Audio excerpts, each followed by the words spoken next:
Welcome everybody to this, wow, it's 51 session, 51st session. I missed the 50th 2 weeks ago. I was on holidays, I'm back again. And today I have as our guest, Christoph Kriek. Welcome, Christoph.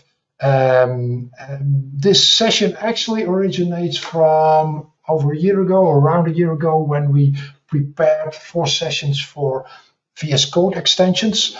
And Christoph presented one of the 12, I think, altogether we did. And we had a short discussion, Christoph, Waldo, were some others, which was about what do you exactly use in your daily work with, how do you do that together, Docker, etc. So this is what came from it. We kept meanwhile sometimes discussing this, the two of us, and I'm very happy that you, Christoph, that you agreed to do this session, and I'm very curious on what you're going to show, learning some additional things, new things, whatever. So welcome everybody, good afternoon, good morning, good evening.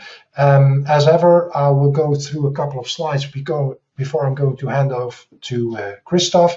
As most of you probably right now know, a couple of rules. Your microphone is muted, you cannot unmute it, but please feel free to be part of this session by posing questions. So to clarify, to add, make notes, so make additional comments or whatever, put that in the question window, and I'm the moderator of today. My name is Luc van Vught, and I will pick them up. We will, let's say, save them for a Q&A section at the end of the session. If your question or whatever it is, remark, more or less triggers something that is worthwhile to be mentioned while Christoph is presenting, I will step in and I'll more or less disturb him a little bit. So feel free to do so. As you know, we're recording this, and the previous session I put on YouTube this morning, but this one will probably be on YouTube somewhere this evening, tomorrow morning already. Feel free to share, to ask questions, whatever. We're growing slowly in subscribers to our YouTube channel. If you want to be in the know, be free to subscribe to our newsletter. Use this URL for it, and well, then you're getting an update every time we send out our newsletter. It's roughly every month, sometimes a bit quicker. Today I sent out one because Waldo has agreed to do a session on the 7th of June, which is actually on the next slide. Let's do that first. On May 24, Hendrik Helgeson will do a session on the user, putting the user central. So you build something, but doesn't mean it works like the user wants it to do.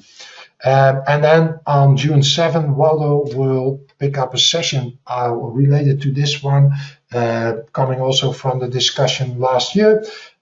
He will do it a little bit wider, I guess, than Christoph has taken his perspective. As Waldo calls it, a day in the life of an de facto developer, showing you what tooling they are using as developers. So, working on some other sessions too, but of course, be always invited still to come up with topics and, well, maybe challenge yourself and be a presenter like Christoph is doing today.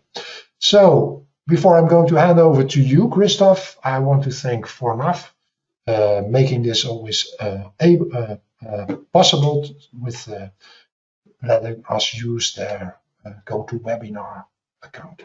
So I'm going to make you presenter, Christoph, and that should give you the opportunity to share your screen.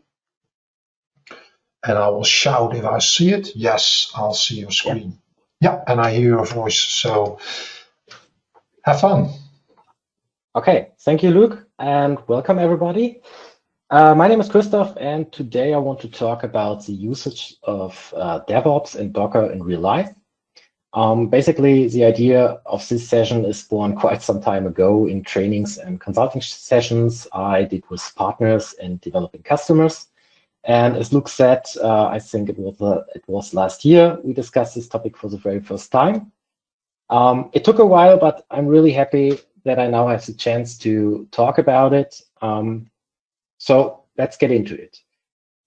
What does real life mean in this particular case? Basically, we had a lot of sessions about DevOps, Docker, pipelines, and all this stuff.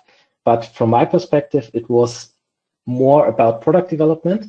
And this session will be focusing on customer projects, and especially the needs and possibilities you get when you're using DevOps and Docker. Now let's take a look to the agenda. First, I want to describe the problem and what I see and what I've heard a lot of times in trainings and consulting sessions. Second, I want to show you the big picture of working with DevOps and Docker in customer projects. Next, we will take a deeper look at DevOps pipelines and what they bring to the table. And finally, I want to show you how you can manage third-party extensions, like extensions from ISVs, or even your own dependencies from other AL projects.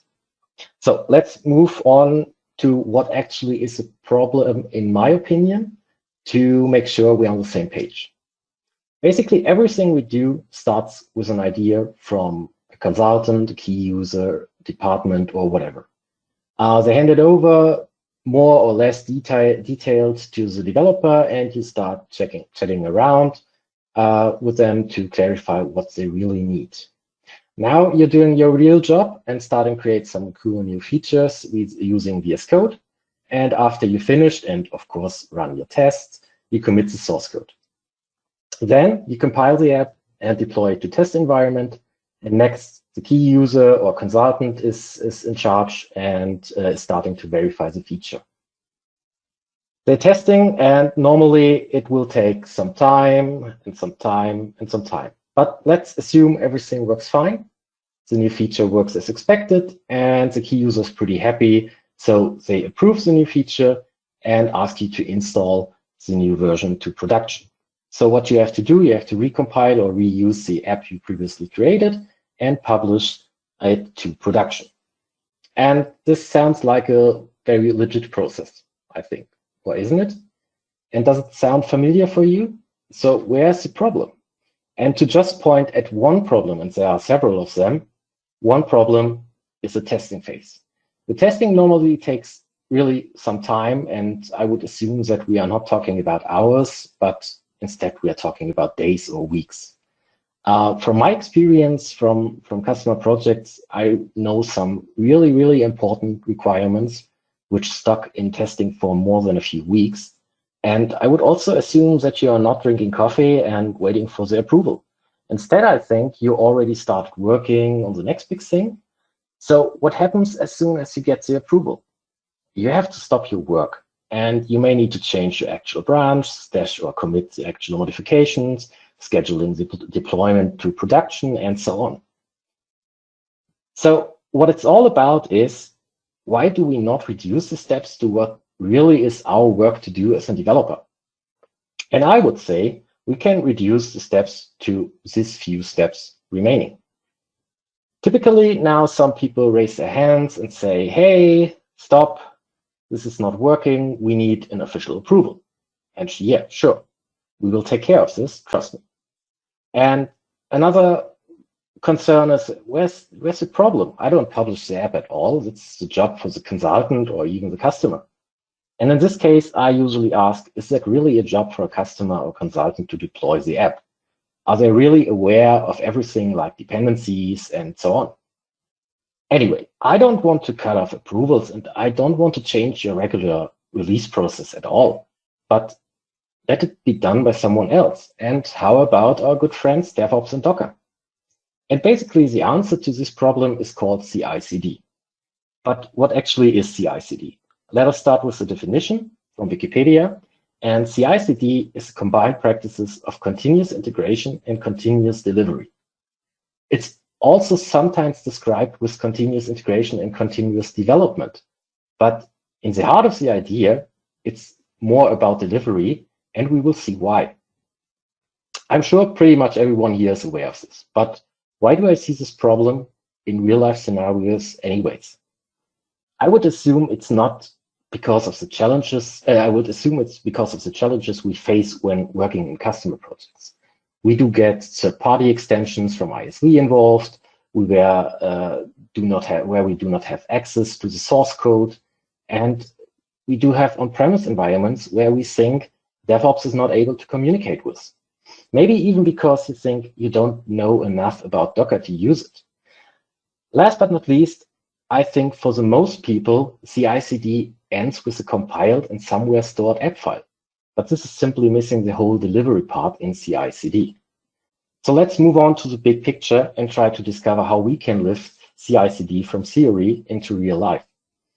This picture is based on something which was initially created by Freddy, so thank you at this point.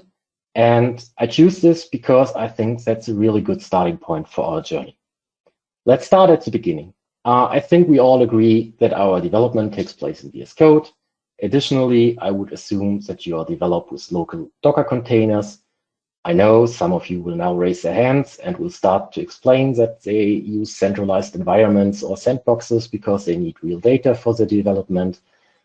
Basically, I would disagree with this, except for development, which I call bug fixing.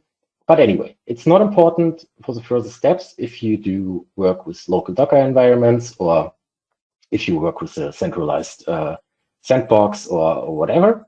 So let's move on to the first really important part to implement CI/CD techniques, and that's the source code management. Back in C-side, we didn't have something like source code management. Sure, there were some modules to act like, but just because we are living in a database, it was tough to implement and much more tougher to live with. And I think that's the reason why some of the customers and partners I talk to have some trouble to get into this. Anyway, with AL and VS Code, we got a native support for Git. So I assume this is what we're all using. And sure, you all commit your source code. But what's important in terms of CI/CD? It's a successful branching model. And this visualization is the best I've ever found regarding a successful Git branching model. It gives us so many opportunities to build upon, and it's very detailed. But basically, you need to know only 3 parts to get started with CI/CD. And that's, you have a master branch or main branch, which contains the most recent version that is released. You have a release branch which you use for collecting releasable features. And you should have at least one development branch, which contains more or less the work in progress. Why are these different branch types important? It's because the branches are the base layer for every automation. You can create trigger on commits for certain branches and execute from there some pipelines or whatever. So basically, you need to classify your code to automate it. A little later in the demo, we will see how we do this. But first, let's move on to the first automation and the CI part of CI/CD, and that's the build pipeline. I'm pretty sure everyone here is using build pipelines. But as I mentioned before, I see a lot of scenarios where build pipelines are just there because, well, maybe because it's cool to say we use build pipelines. What I do mean with this is I've seen a lot of scenarios where people implemented build pipelines just to compile the app. And don't get me wrong, build pipelines to compile and test the app is a pretty solid base layer where you can start from. But what does build pipelines bring to the table and what they should do, or why we should using them for, or what we should using them for, we'll see on the next page. We will typically use build pipelines to implement best practices of development and use them from, of course, automated builds, use them for automated testing, but also verify breaking changes between your versions and control your quality gates by running the code analyzers. Microsoft did a great job by creating the code analyzers, and you can and should use them in your pipelines. You don't need to like all of the rules. I personally disable at least one of them always, but generally they help a lot. And of course, they are all running Docker and they are all using BC Container Helper. So basically all build pipelines are just executed by so-called DevOps agents. These are just a simple program or service which is installed and on some kind of a machine, looking for jobs from DevOps and executing them.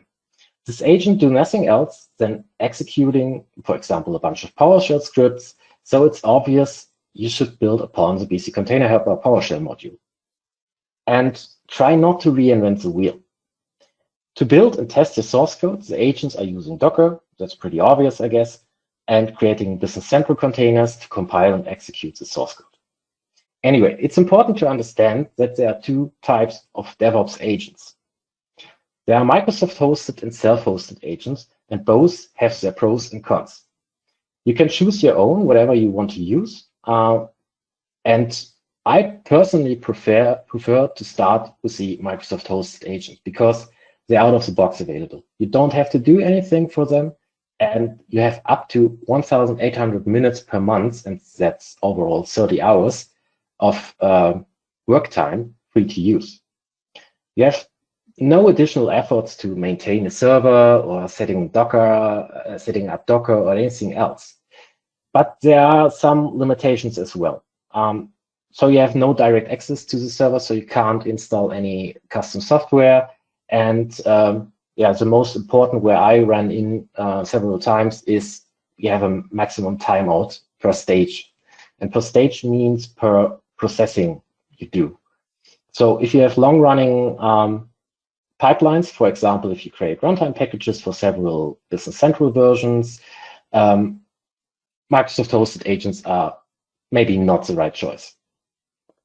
Additionally, one con is you cannot access environments which are not available from the web. So for this case, you should use self-hosted agents. And the self-hosted agent, we will see this a little later, is really easy to set up. It's just a few steps, and you can install custom software on it, you can specify capabilities, and you have more or less unlimited processing timeouts.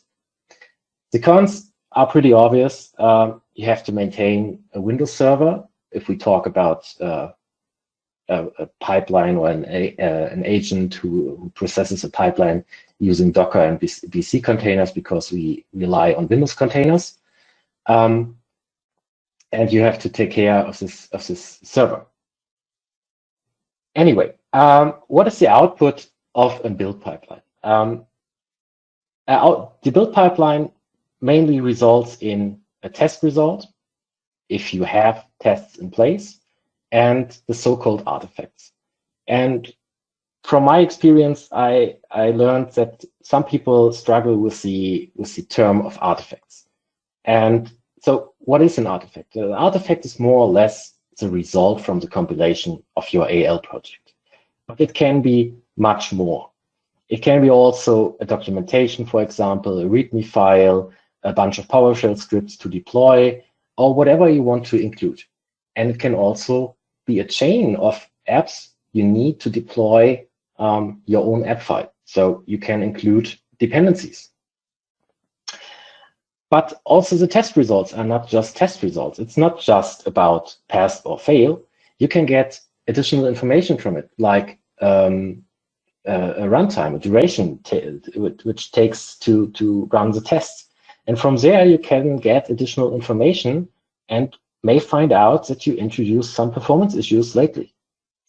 So overall, build pipelines provide the whole CI part of CI/CD, and by automatically integrate new source code into artifacts, and they allow you, through the usage of Docker and PowerShell scripts, based obviously on BC Container Helper, to create output, tests, and verify functionality and ensure your quality gates. So now let's move on to the CD part of CI/CD. And in my opinion, this is a real deal. The release pipeline is, in my opinion, the most underrated feature in DevOps, and it puts the sugar on top of the whole CI/CD process. let's be honest, we don't need a pipeline to compile our code. We do this manually during the development over and over again. We also run our tests manually or using VS Code extensions like AL Test Runner. And sure, we can enable code analysis in the settings JSON of the project and include it into the Git repo, so everyone is getting the same settings. But in combination, build and release pipelines are a whole new story. Let's dive into it a little bit. Release pipelines give you the opportunity to get rid of a lot of not deployment-related tasks in creating new features and apps. They additionally reduce the level of expertise you need to have to deploy something due to standardized process flows. Use release pipelines to deploy the previous created, use build pipelines, to deploy the previous created artifacts to multiple systems, manage approvals with customers, consultant, or key users, and release pipelines are also executed by DevOps agents. So keep in mind the limitations and use them select the type of the agent which fits your needs. For example, use a self-hosted agent to deploy on an on-premise environment, which is not accessible from the web. And just as a small tip, we don't need Docker or Windows container for deploying apps. So it can be nearly everything, a Linux server or even a Raspberry Pi, which does the deployment job. And this also reduces the level of maintenance you have to put into the agent server. So these are the important parts to implement CI/CD. Use the successfully branch model in Git, executes the CI part with build pipelines, and implements the CD part using release pipelines. Now get a little bit more into detail and see how we can set up pipelines in a live demo. So let me switch to my DevOps project. Let's first start with a look at our repo. I've just created two very simple apps, nothing fancy in here, just a little hello world with a new field and some modifications, and of course a test app along with my base app. And additionally, I applied a very simple master release branching model. So in my master branch, I have the latest released version. Then my development branch, I have my work in progress. And in my release branch, I collected all features I want to release in the next iteration. Basically, I use Microsoft Hosted Agent for this demo, but for demonstration of deployment on an on-prem environment, which is not accessible from the web, let us quickly add a self-hosted agent as well. And you're doing this by going to the project settings and to the agent pool. There you typically have two pools. This is the Azure Pipelines pool, which contains all the Microsoft hosted agents, and the default pool, which normally contains nothing. And you can create a new agent by just clicking New Agent, selecting your operating system. We're using Windows and 64-bit, and then clicking Download. Then you see all the scripts you have to execute, and I have already downloaded it and prepared it. So let's change to the system. I extracted this in the VSTS agent folder, and now I just we should test this up front. Give me a second.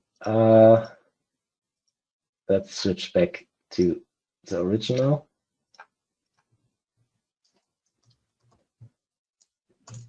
Config. So it asked for the server URL. So that's just my, can just copy it from here.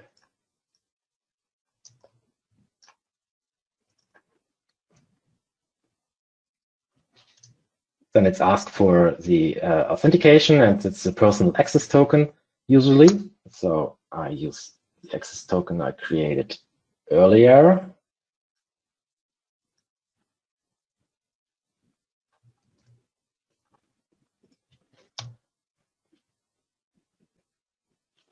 Now it's asking in which agent pool the agent should be registered. And by default, this is the agent pool default. So I take this. Now it asks for a server name, where I just specify my own. Now it's connecting. Now it's asking for the working directory. You can specify any folder you want. By default, it's a directory called _work. So that's fine for me. I want to start it as a service. I want to use network service as an account. And I want directly start it. So that's all. Now the agent is up and running. And here you see it's already there. And it's now online and ready to take actions.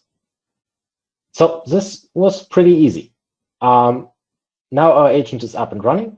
So now let's take a look to the actual build pipelines. I have 2 projects, and as we saw, we use the master release dev branching model in our projects.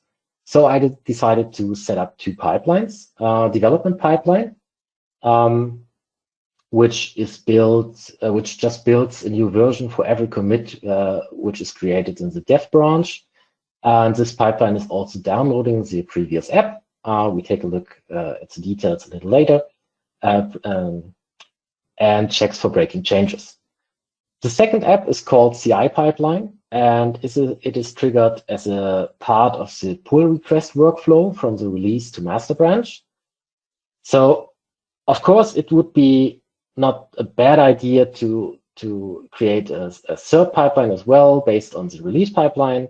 But for this example, it's enough to just have the pipeline on dev branch level and on merging from or processing the pull request from release to master. So let's take a look to our repository for our app. And you see we have specified 2 YAML files in here. Excuse for the naming. The CI YAML file is the YAML file which I called dev pipeline, and the release YAML file is specifying the pipeline which I called CI pipeline. So it's a little mixed up. Excuse me for this. But when we take a look in here, we say it's not much in there. This is because I personally like to manage my pipelines not for each and every repository by its own, but instead I like to use so-called templates. So what I did is I created a third repository called pipeline. And in this repository, I store all my configuration in the settings file. I have all my PowerShell scripts, and I have the YAML files with the same naming in here, which are basically executed. So just to take a look inside here, what we are doing, we are updating our version from the app.json. We are reading our settings, installing VC container helper, creating a container, download and deploy our dependencies if some are necessary, download the previous app version, publish the previous app version, compile the app, and so on. In the front end, it's much nicer to see this. And here you see detailed information about what is happening inside of the pipeline and what is the outcome. If everything went well, you have a check mark in here. You see which artifacts are published and consumed. So what was the source for this compilation, for this build pipeline?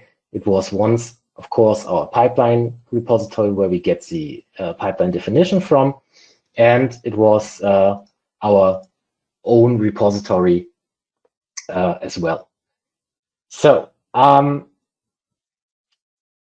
before we take a look into the CI pipeline, let's first go to our branches, and I want to go to the app. As I said, we have the simple master release dev model, and we have applied a branch policy to the master branch just to make sure that no direct commits are valid and pull requests are required. So let's take a look into this.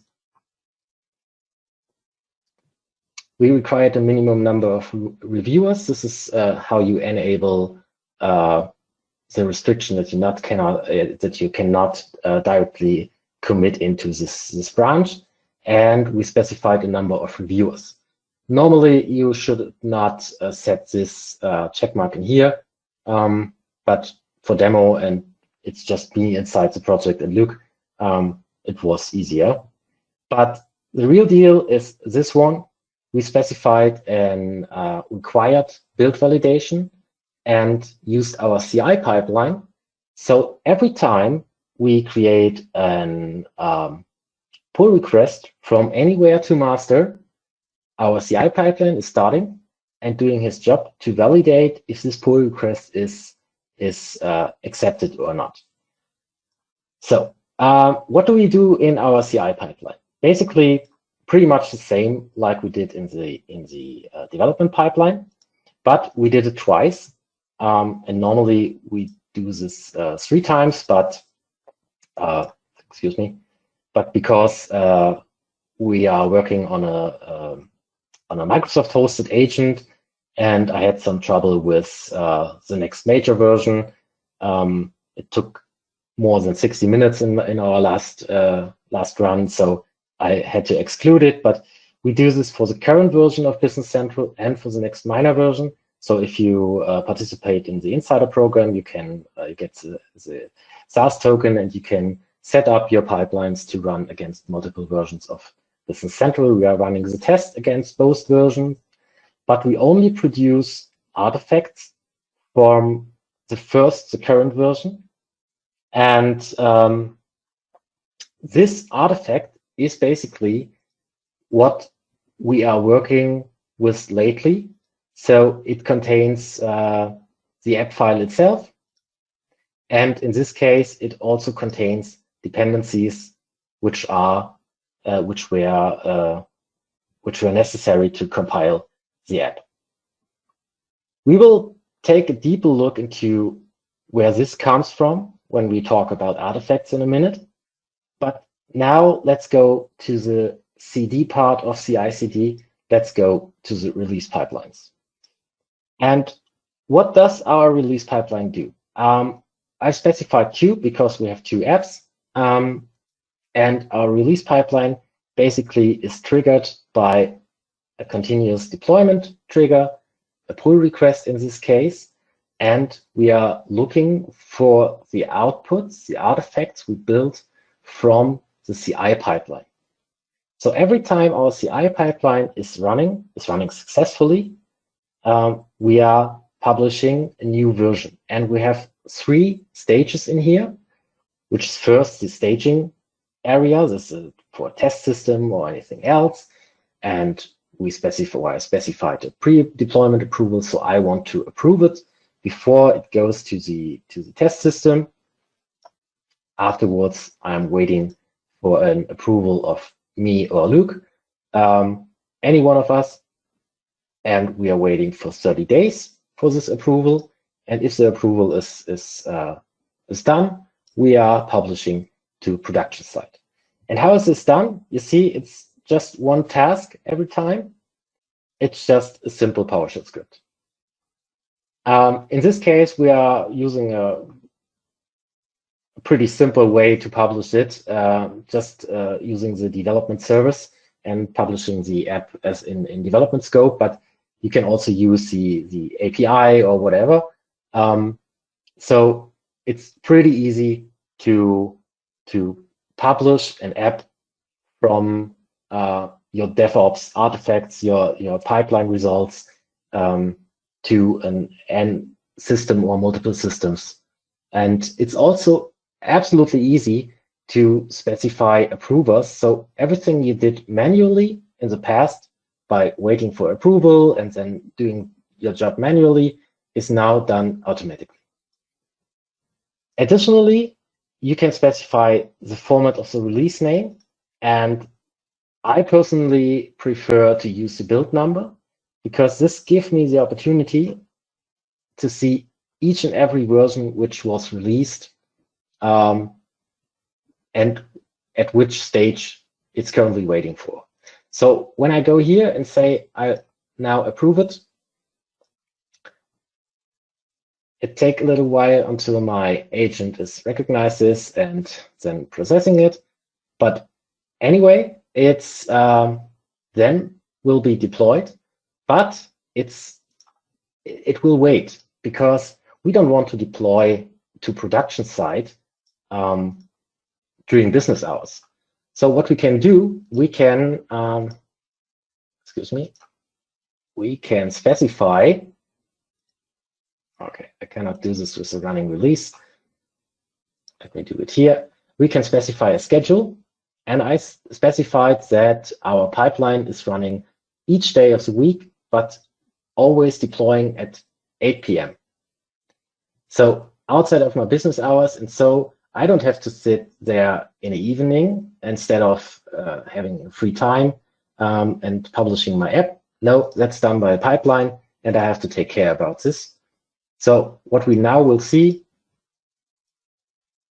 is that this step is not deployed, had not yet started, and it's scheduled for this evening at 8 p.m. But I can force him to do so. So I can go here and say, no, I want to deploy it anyway. And now it will wait until it's acknowledged by our agent. By the way, this is the agent we recently registered because we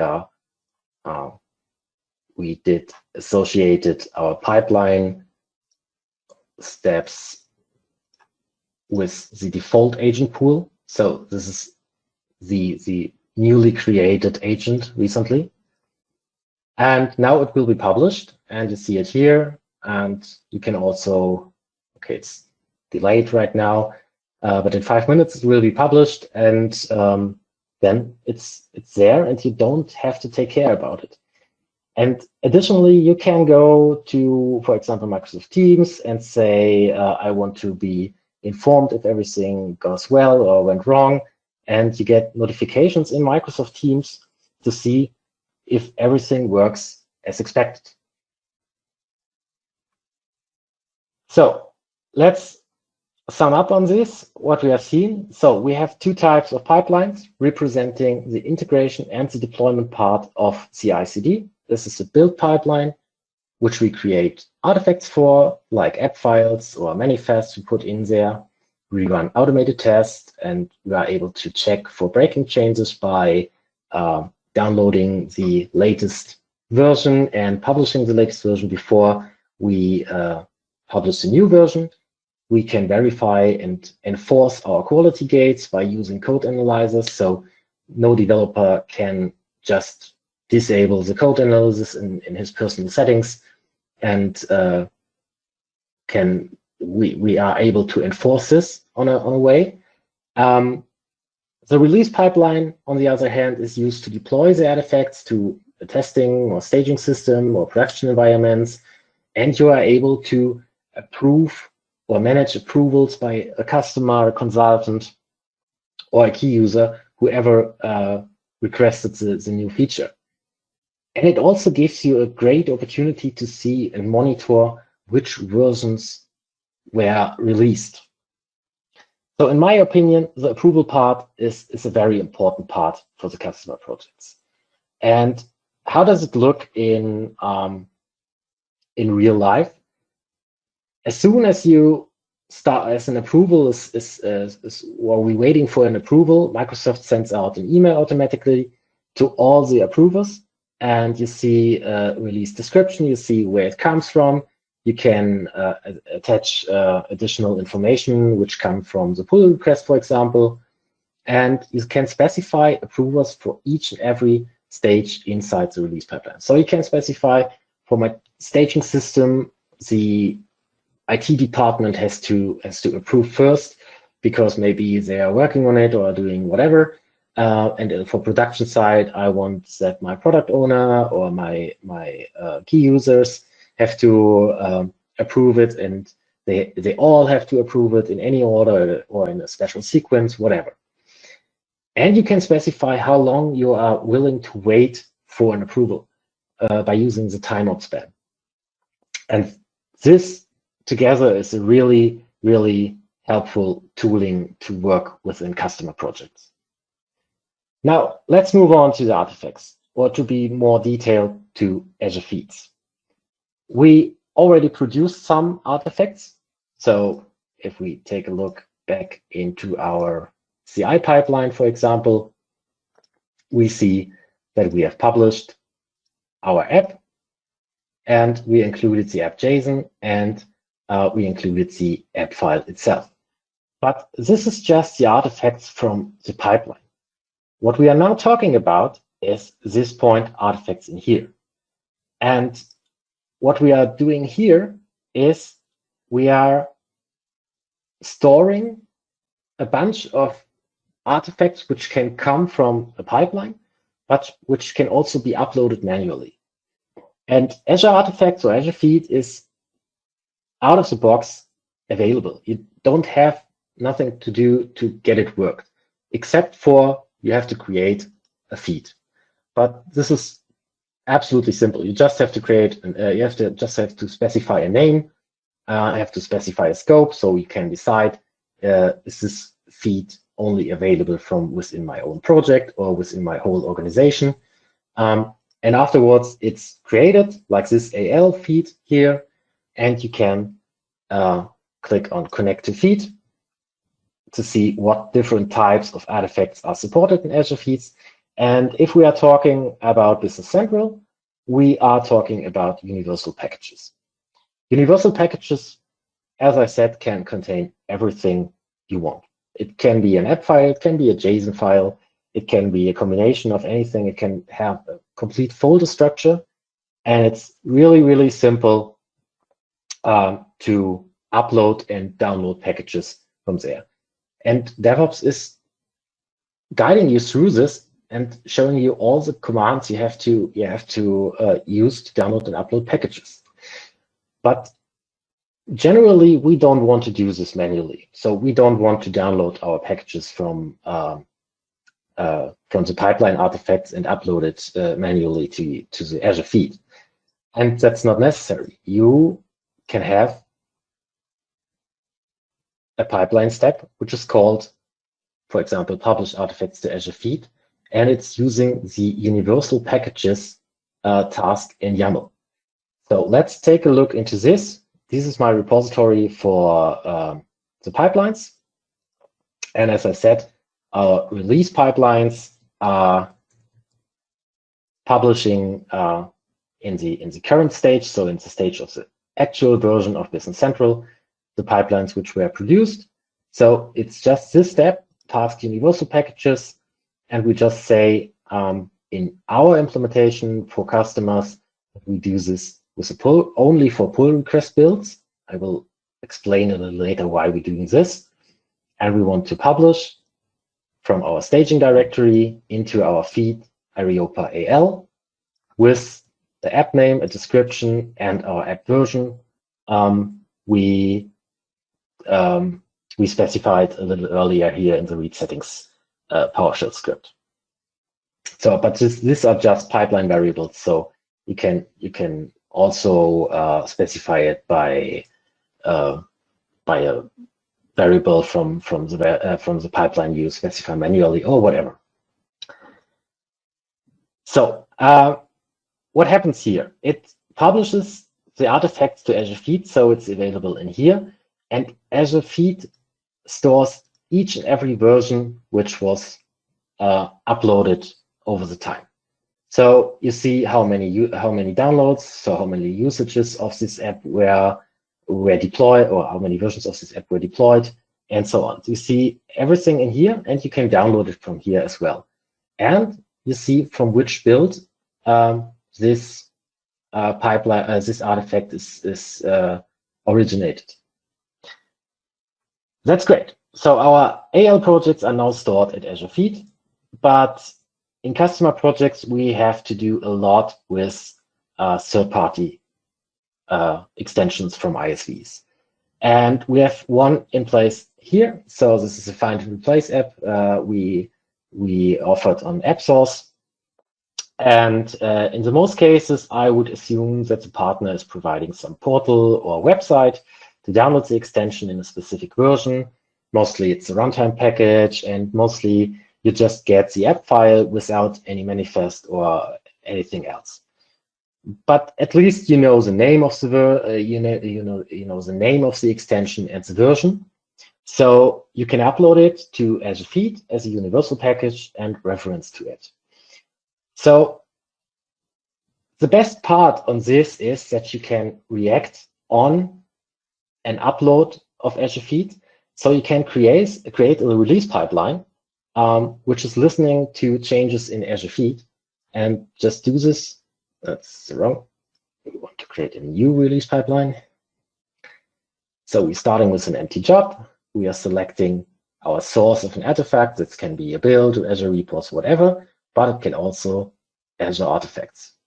Now you can just select, okay, I want to go to fetch these from AL, and I want to not NuGet, it's universal package, our find and replace app, and we want always get the latest version. We specify a name of the artifact to reference in the stages. So now we can create the stage, and let's also here start with staging.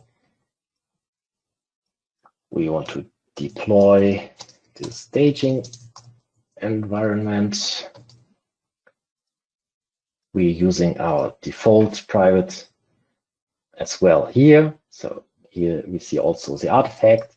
Now we are just creating a PowerShell task.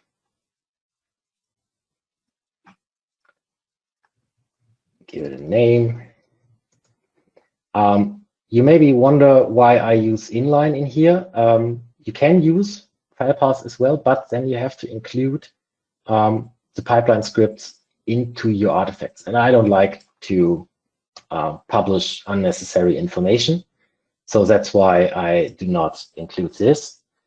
Now let's just take the script from our repository, because we need to authenticate. We need to pass some variables. This is our authentication password.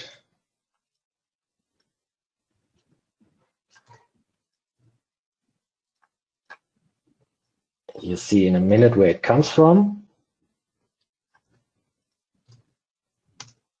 So that's basically all to publish it. And now we go to pipeline variables and variable groups. Let's start with the pipeline variables. We want to specify the server URL, and we do have two of these. We have a staging system, and which is associated to staging, and we have a production system, which is not right scope because we did not create a production plan. And we have also a variable for the schema update mode to specify if we want to pause or synchronize or whatever. And then we are using a variable group. I think there's enough content out there how to set up this. Basically, this includes all my secrets, like a username, user password, license file, and so on. And afterwards, we can go here and select a release name format. And finally duplicate this task, going to production. We don't have to change anything in here except for the display name, so it's a little more obvious what it does. And if we clone it, it clones also the variables. So we have to drop this and change this to production. So we are now using the server URL Areopa staging dev for staging and the server URL Areopa dev for production. Give it a name. find and replace, release pipeline, save it, and now it's there. So now let's create a new or upload a new version for my artifact here. So let's assume I got a new version from the ISV. Just opening my PowerShell and executing the script. So I just say artifacts universal publish to my organization, to the project Areopa, to the feed AL with a name find underscore replace with a new version 80.0.5, which is a new one. And here it is stored. Just hit enter. Take a little while. And I open up the, oh, I forgot one thing. Maybe I'm faster. I forgot to enable the continuous deployment trigger.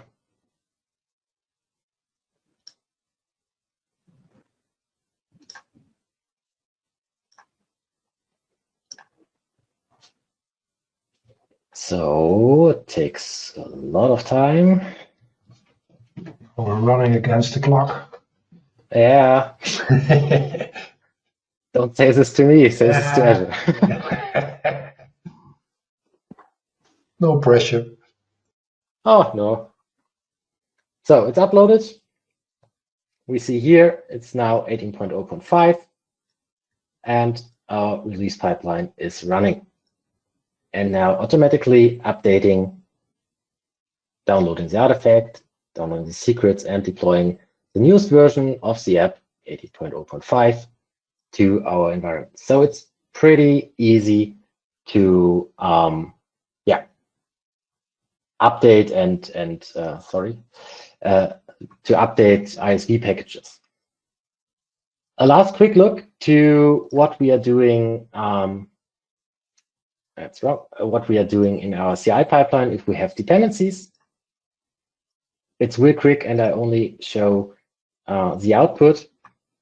What we are doing, we are reading our application manifest and checking out which dependencies we have. We have the dependency to find and replace, and to our first created app.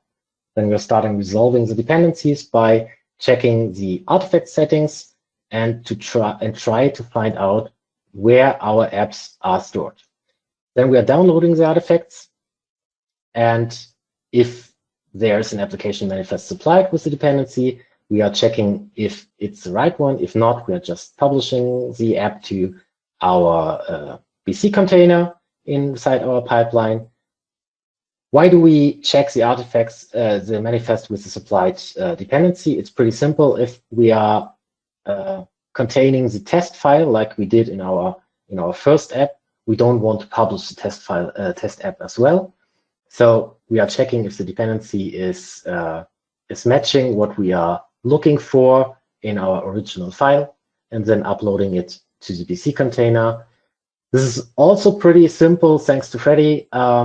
If you just compress all your apps inside a zip file, Freddy is taking care of this and is sorting the dependencies, so you don't have to take care of a dependency tree or anything else. So now the last question remains: why, or how do we know that find and replace is the dependency with the app ID we specified in the app JSON? And there are basically two ways to do so. Way number one, you can specify the app ID when you're uploading the artifacts using this command. The other way is what I prefer, a little settings file where you specify this app ID is found with this feed name in the Azure feed. So let's quickly sum up. Use Azure Feed for storing your released versions of your extensions. Use it also for third-party extensions. Even if you don't have any manifest, any additional information, you know the name and the version. That's absolutely enough. and invoke release pipelines from changes in Azure Feed. Just one comment. In BC, we are working with 4 version parts: major, minor, patch, or revision, and build number. Azure Feed just expects 3. So you have to take care in your pipelines that your versioning is matching this, so because you can't publish the same version number twice. So now time is really over, I guess. So what do you hopefully take from this? I personally hope it's okay, we can do this, so get started now. And I've a really last advice from today's session, and this is please do not try to reinvent the wheel. There's really so much available. You can start using CI/CD in customer projects. It's rock solid, and you can build upon so many solutions. Recently released is ALGO for GitHub. So if you don't use DevOps right now, this is a legit way to start with CI/CD. If you are already using DevOps, there's also the ALOps extension for DevOps, which is a really amazing tool. And there are also a lot of stuff out of the box from the BC Container Helper. For example, you can just use the run AL pipeline command. It's a great starting point, and it's really helpful. And last but not least, the project you have seen right now, it's a public DevOps project, so you can feel free, take this project, take the scripts, reuse it, modify it, whatever you want to do. And I hope, you get something from today's session, and you see that especially the CD part is very important and very easy to set up with DevOps and Docker. So that's from my side. Yeah. Luke, are there any questions? Yeah, there are a couple of questions, and thank you very much, Christoph. Loud and clear, I would say. Achim Teschner, if I pronounce it right, and if I don't, excuse me for that. His initial question, and I asked him to elaborate a little bit on it, but how do you handle 2 or more parallel feature development? So wouldn't they override each other in staging? So you're working in the same repo, of course, 2 features in different branches are created, and one of them is approved, but the other isn't. So are you merging them already into the development branch? How do you keep them apart so they can be published one after the other? To be honest, in real life, we have a little more complex setup with the pipelines, so because of these scenarios. So what we are doing is we are not collecting these in a release pipeline. We are collecting them in the feature pipeline, in a dev pipeline, in a dev branch, excuse me. And from there, we are able to publish into separate systems. So we normally create a Docker container for testing with a testing environment for the key user, and we are creating them from our dev branch. So if the feature is not approved and we have 2 features which run in parallel, that's not a big deal for us, because only if the feature is approved, it will get to the release branch, and from there it will, with all other approved features, publish to the final testing and production environment. And you do that by cherry picking, putting them into the release branch because they're both in the dev branch. Yeah, okay, clear. Yeah, correct. I hope this answered it enough, Achim. Tobias Fenster also posed 2 questions. Aren't customers critical if you install a DevOps agent, which could also be abused for destructive pipelines or other malicious agents? No. To be honest, that was a concern for me as well. But each and every customer, we explained the opportunities we get from this. We're fine. We're absolutely fine. Okay, clear. And next, yeah, of course, they could be having objections, but my experience is also in general that they are fine with that. Another question from Tobias: how do you handle Docker images across the different build VMs? How do we handle Docker images across the different builds? I'm not sure that I get the question right. Yeah. The builds from the Microsoft builds. Yeah. Maybe I'm not really sure what the question is targeting to. Well, we do not have a specific handling of separate build numbers from Microsoft. The only thing we do is we have a separate build pipeline, which is running once a month, where we're creating runtime packages for each and every supported version, from us supported version of Business Central, but I think that's not the question. No, I'm not sure. I've asked if he could elaborate, but I'm not sure if he's still here, because he also wrote great session. Thanks a lot. By the way, Freddie was also here. You were nervous of that. Nice presentation. Thanks a lot, he wrote. I have one question myself. There are no other questions, and I hope so far we answered, except for the last one well enough. About the you told about the hosted agent from Microsoft, and it's a low threshold to step into. You get a number of time to do that. What I experienced, but maybe you have another perspective on that.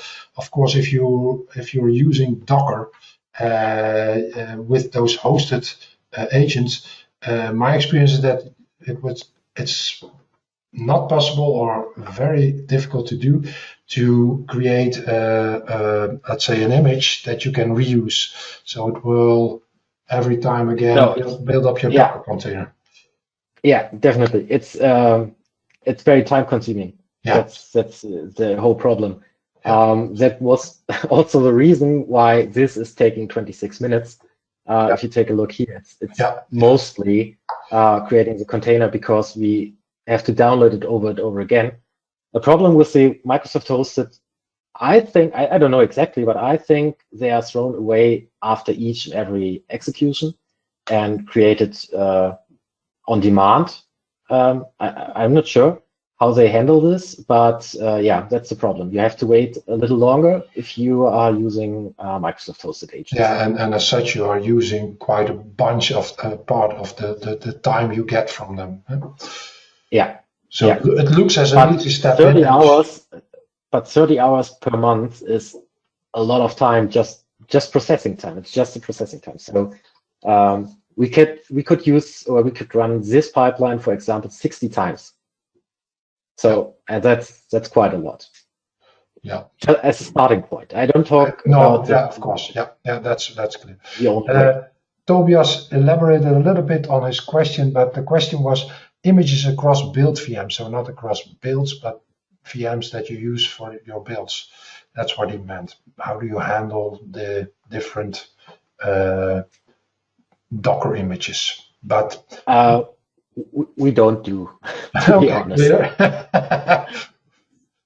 We have overall in-house self-hosted agents. We have 3 agents, and yeah, they're all downloading the stuff by their own. We don't invest time to this. Yeah. Well, there is a couple of things more, and Freddie also added to it, but I have a hard time to read it right now. I'll make it sure that you get the text, and we might add something as a comment to the YouTube recording. Yeah. Okay. Afolabi also says great presentation. So I fully agree. It was very nice to listen to you. So just as a compliment in that sense too, but also the way you post everything was very nicely structured. And thank you very much, Christoph. We're a little bit over time, but nevertheless, I think this was more than worthwhile. So thank you, Christoph. We're going to close down, and I'm going to make sure that I'm going to get the recording as fast as possible on YouTube. Thanks everybody for being here. Have a nice evening, and hope to see you in 2 weeks' time. Bye for now.